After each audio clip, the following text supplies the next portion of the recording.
It's noon here in Bethesda, Maryland on Monday, November 4th. And this is news that you can use from YAA with your hosts, Zach and uh, and Ray, damn it.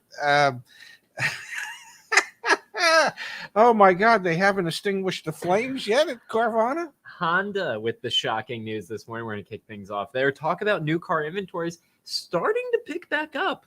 And I do have some more Carvana related updates. We had a community member send some information in over on Twitter. Before that, Yes.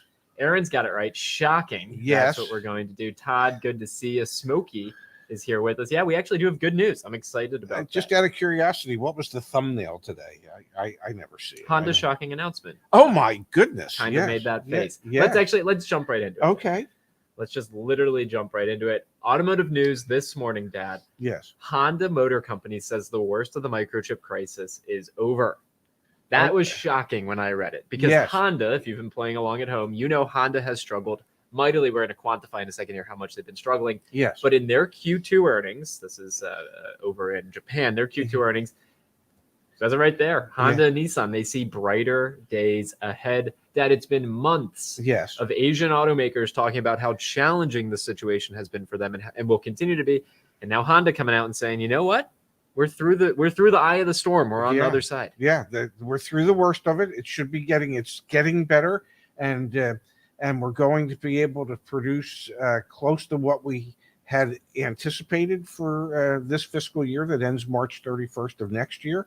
And then the other thing that's really helping both Honda and Toyota is that the yen is at the weakest level it's been at in 20 or 30 years, and so it's allowing them to reap larger profits when they repatriate their money back to Japan, their money from their sales in the United States and Europe. Now, interestingly, Dad, it's in this article that let's find it actually. Demand. Give me 1 second. Okay.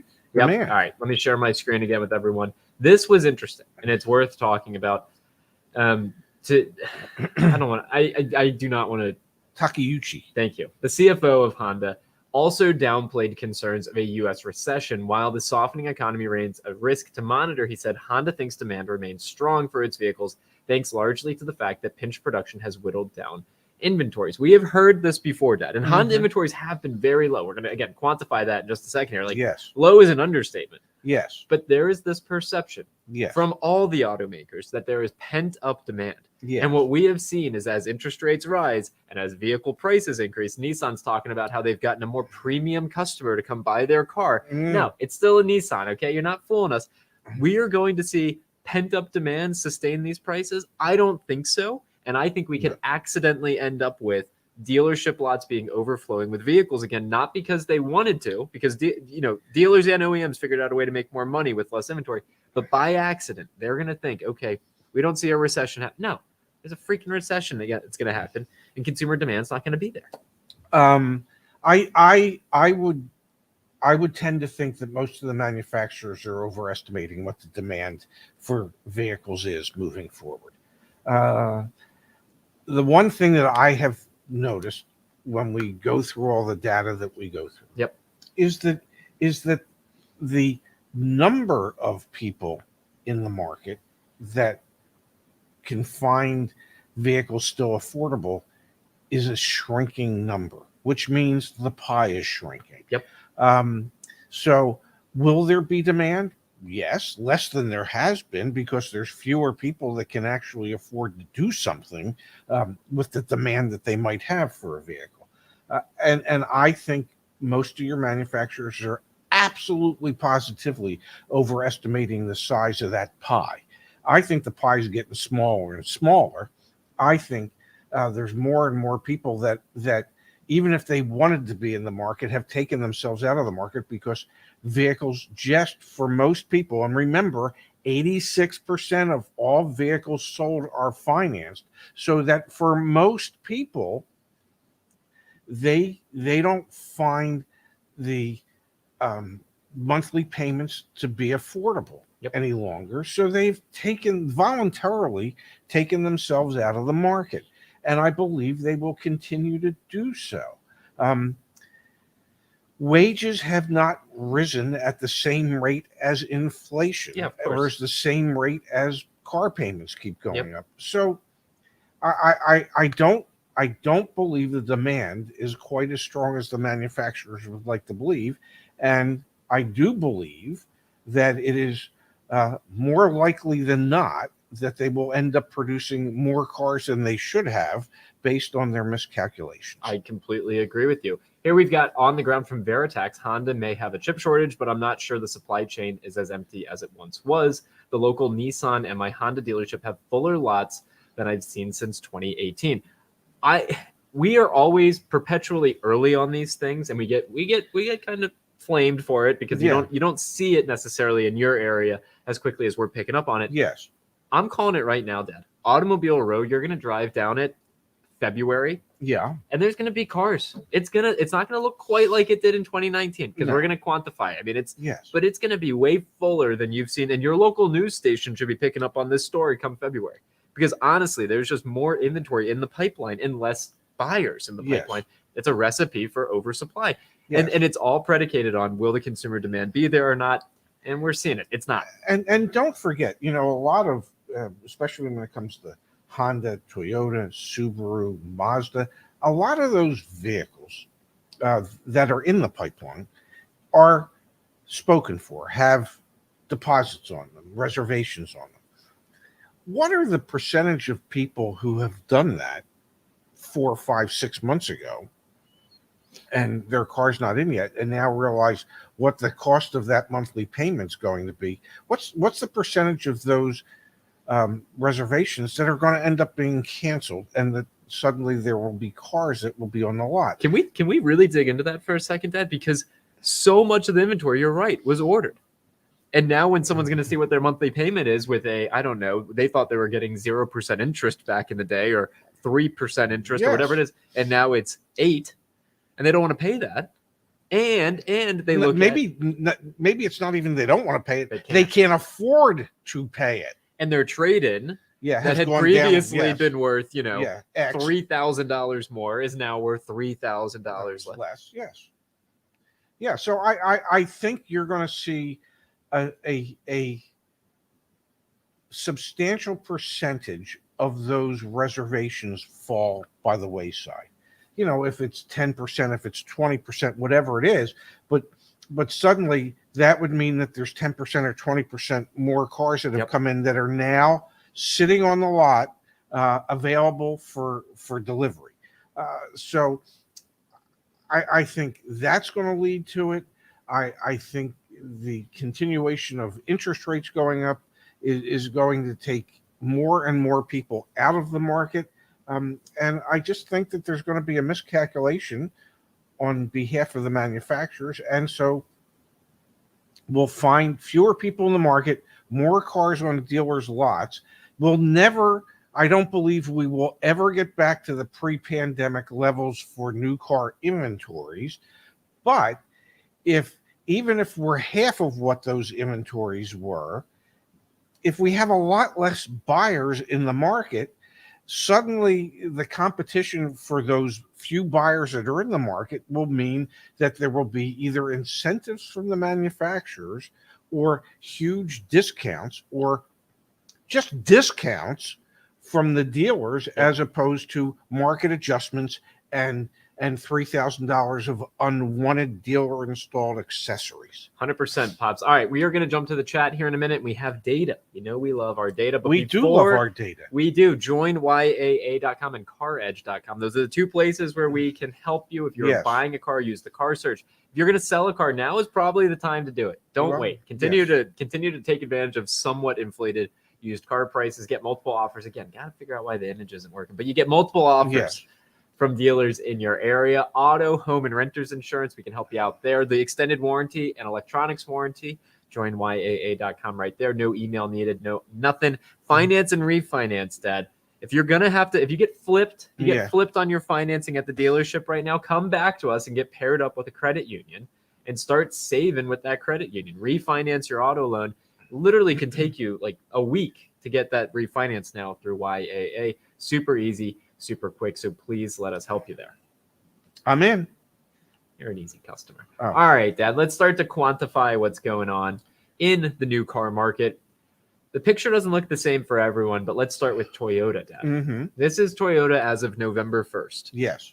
They have 144,300 vehicles in inventory or in transit to dealers. Yes. That is a 20-day supply. Yes. And let's just make and, sure. And probably they think that probably 90 to 95% of those vehicles are spoken for. Yep. Okay. And the reality is that a lot of those that they think are spoken for will turn out not to be spoken for because the people no longer can afford them. We should do a video on the implications of people backing out on factory orders and what we expect there. So everyone understands. Days supply is the number of days needed to sell all vehicles in inventory based on the previous month's daily selling rate. Inventory, unit count of vehicles on hand at dealerships, factory lots, port of entry, and in transit on a specific date. Okay? So again, Toyota right now, 144,300 vehicles. It's right above my dad's had 20-day supply. Let's jump back to March of this year, Pops, just to give us some perspective on where we are. Toyota had 112,300 vehicles in inventory and a 17-day supply. Now let's jump all the way back to November 1st of 2019. When things were normal. Toyota had 474,500 vehicles in inventory and a 68-day supply. So things are, yes, getting better. Yes. But they're not necessarily going back to where we were pre-pandemic. No. And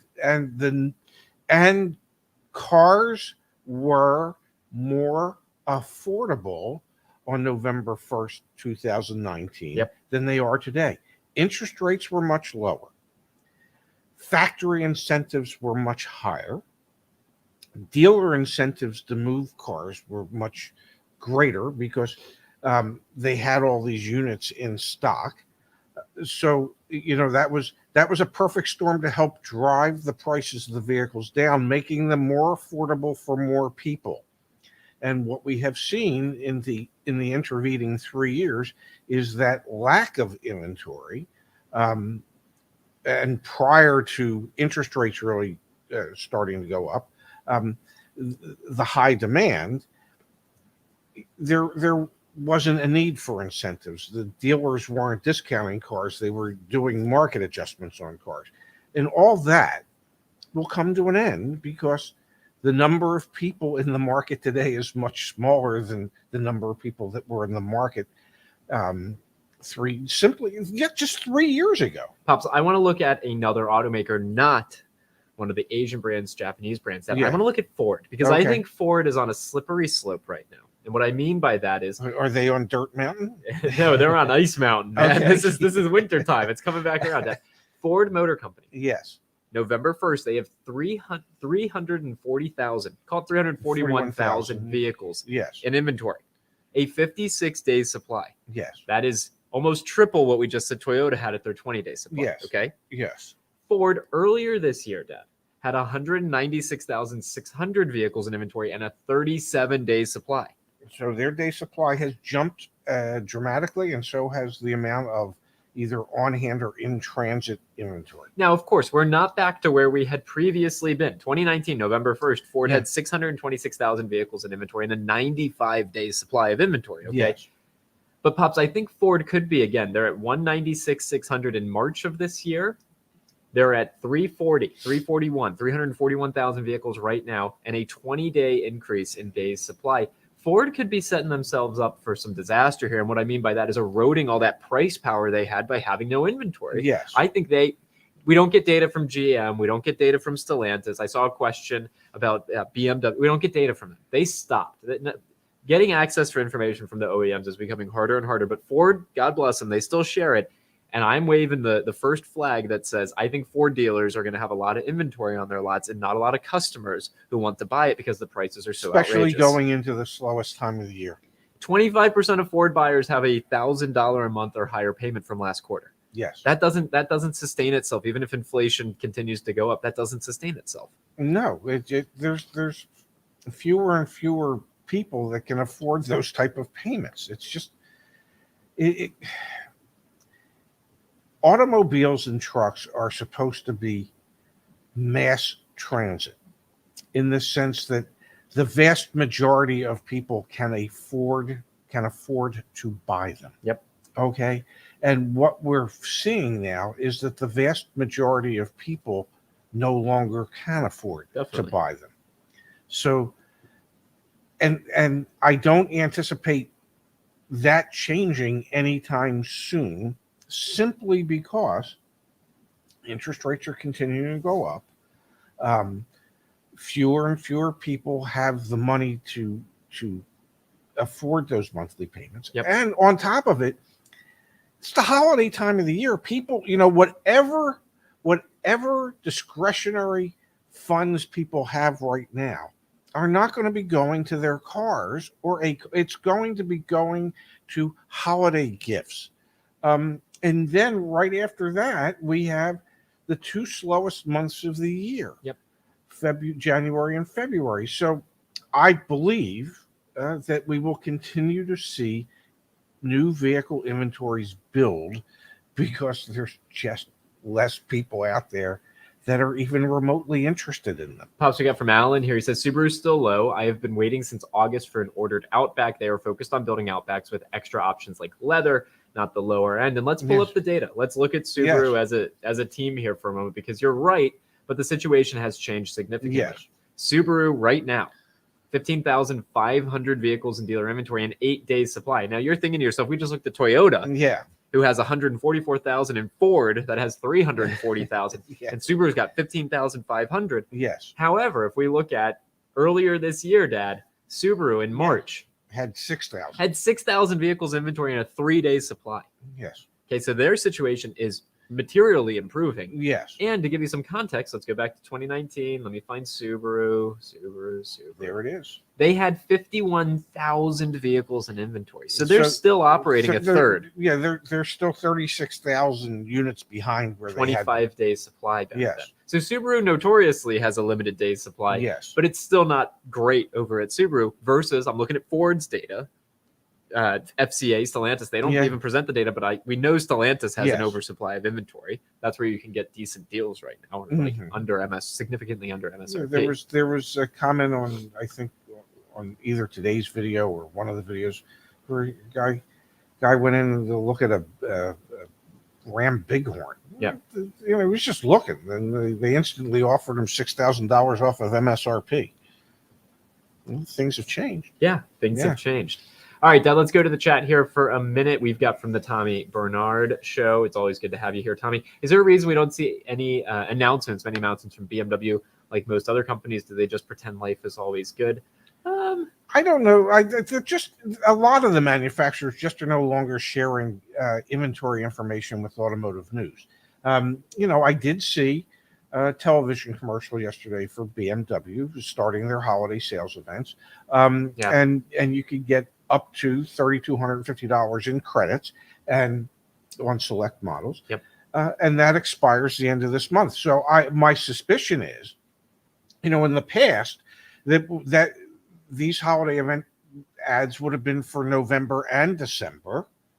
So the fact that they're timing everything through the end of November would indicate to me that they're anticipating that they're going to have to come up with bigger incentives for December for the closing out the rest of the year. So even though they're not sharing the information, the fact that you're seeing TV ads with up to $3,250 in credits, which is much less than what it had been in the past. In the past, it might have been $7,500 or $8,000 worth of credits that were available.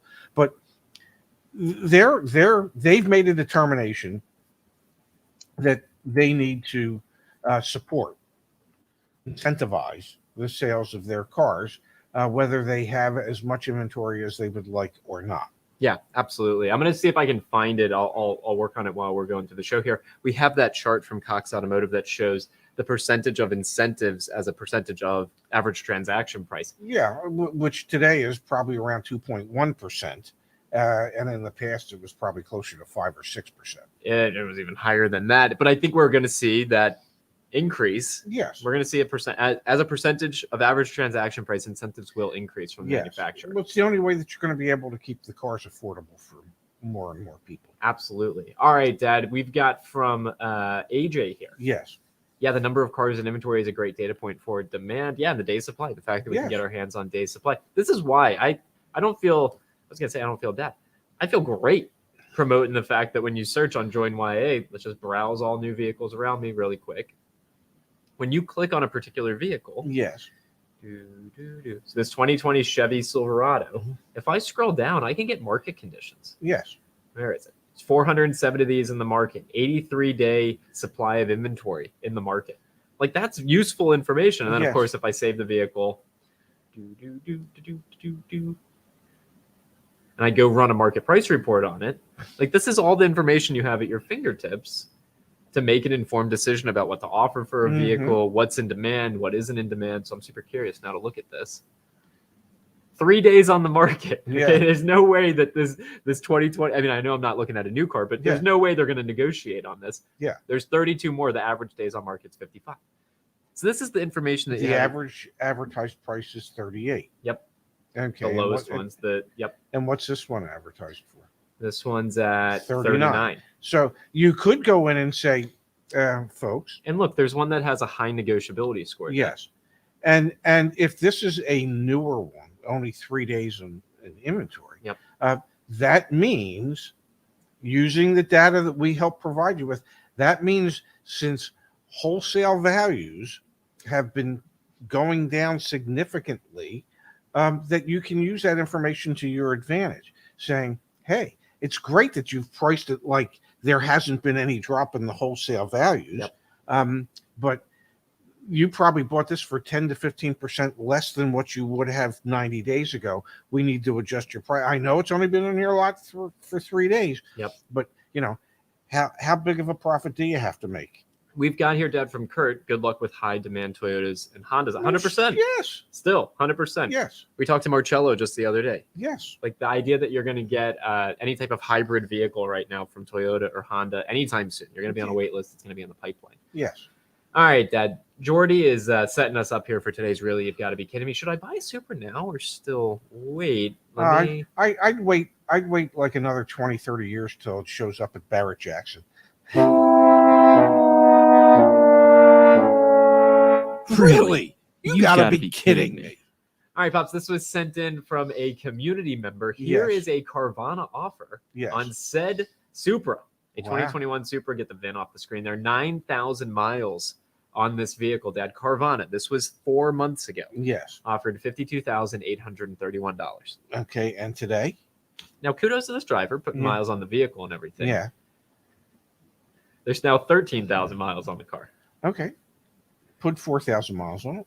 4,000 miles cost $10,000 in the Carvana offer. Is now the right time to be buying a Supra? I don't know. I'd wait a little bit longer, honestly. Yeah. I don't see any indication, Dad. This is really got to be kidding me, because this is the significance of declines we're seeing. I think I'd wait till the dead of winter. Yeah, definitely. Yeah. This is a February car to buy. Yeah. This, you're talking about a sports car. This is not the time of year when sports cars are worth their most. No, absolutely, Dad. But is that not pretty incredible? Yes. Yes. Or wait till it hits Barrett Jackson. Come on, man. You actually, and we talked about this on the Saturday night show, you had your friend at the Mercedes dealership selling a Land Rover. They've cut the price down by $27,000 on a used car. It was $98,900 and they've had it for 95 days. It's a Range Rover autobiography.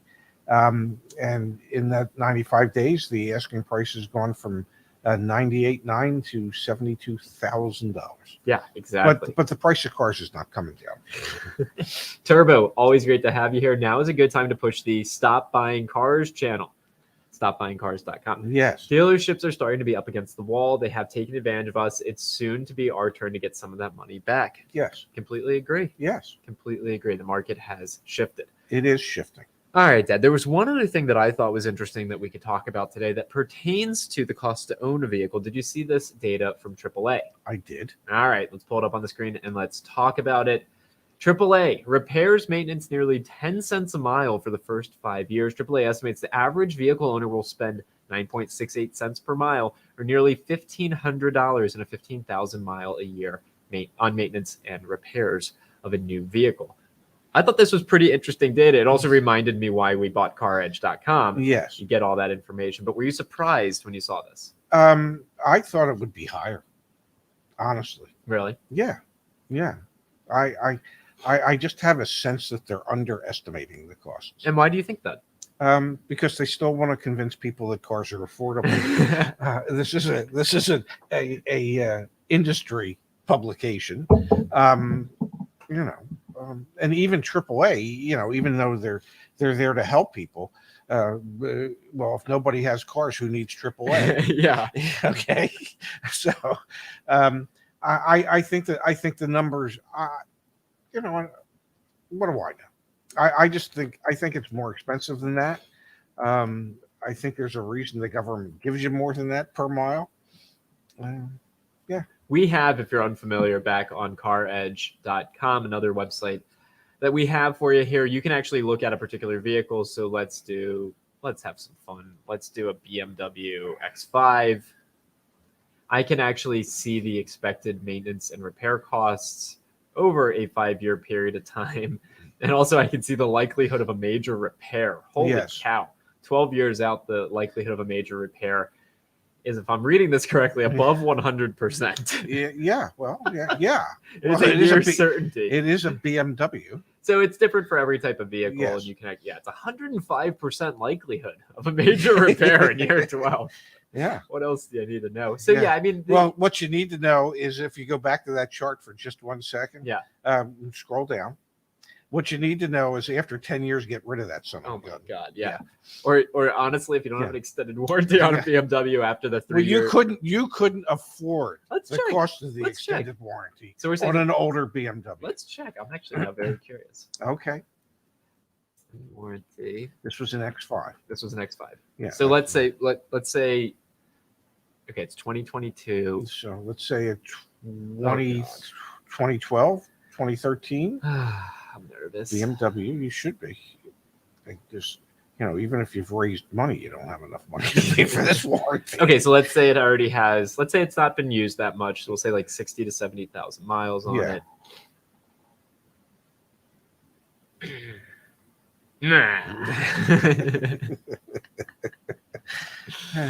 Okay, so maybe the AAA data is a little light, but they look at all vehicles, not just luxury vehicles. Yeah, no, I get it. Yeah, I get it, but but that's a good tool to use. Yep. I would, I don't think we touch on it enough, but people really need to spend some time at CarEdge doing some research on any vehicles that they're thinking about buying, so that they have a better understanding, a more complete understanding of what the cost of ownership will be over whatever amount of time they might anticipate keeping the vehicle. If one car is considerably more expensive over a 5-year period of time than a comparable other car that you're looking at, well, at least in my mind, that would push me to look at the comparable other vehicle that is considerably less expensive to maintain over that 5-year period of time. So there's valuable information there that should go into purchasing and buying decisions. That's available.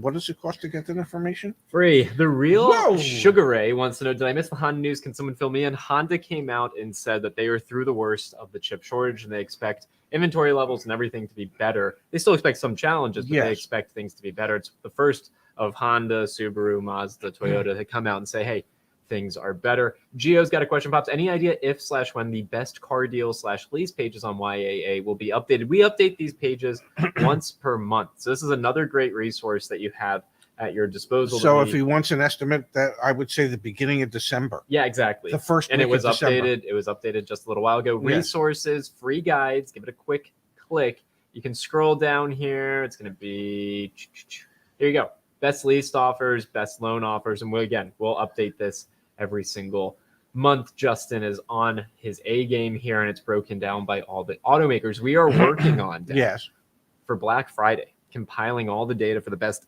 Black Friday discounts and sales that are going to be out there, what you need to know, what's BS, what isn't, and the search bar, folks. It works. So best lease. Okay. Wow. It works. The 5 best electric cars to lease, the 10 best cars to lease, the best time to buy a car, the best new car deals. Okay. Use the search. Pretty please. And again, to demonstrate resources. And what does that guides. cost? Stop it. Right there. That's where the search bar is. Okay.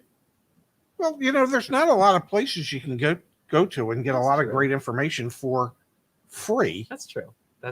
So no, I shouldn't stop it. We should remind folks every day of the absolute value that these websites provide at absolutely no cost to them. Thank you. Okay. All right. I like so that. No, I won't stop that. All right. Yeah.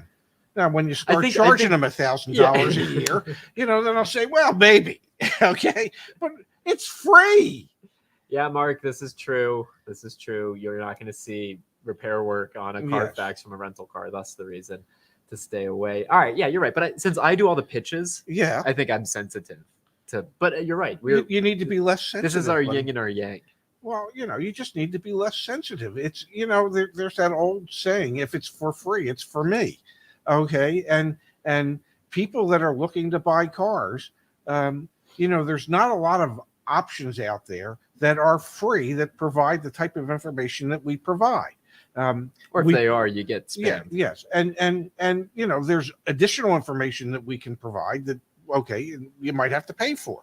But the bulk of it is free.